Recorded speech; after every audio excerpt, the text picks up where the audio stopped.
ligtas pagdating nito. Malawak ba ang ating ideya sa mga posibleng mangyari? Handa nga ba tayo? Lindol, bagyo at iba pang mga kalamidad. Ligtas ba tayo dito? Hindi natin ito malalabanan. Paano tayo makakaligtas? Paghahanda.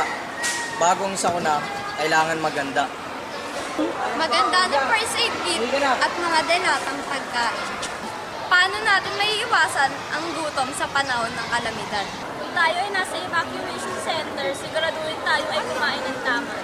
Mga pagkain mabuti sa kalusugan at magpapalakas sa katawan. Handa ba tayo sa mga posibleng mangyari?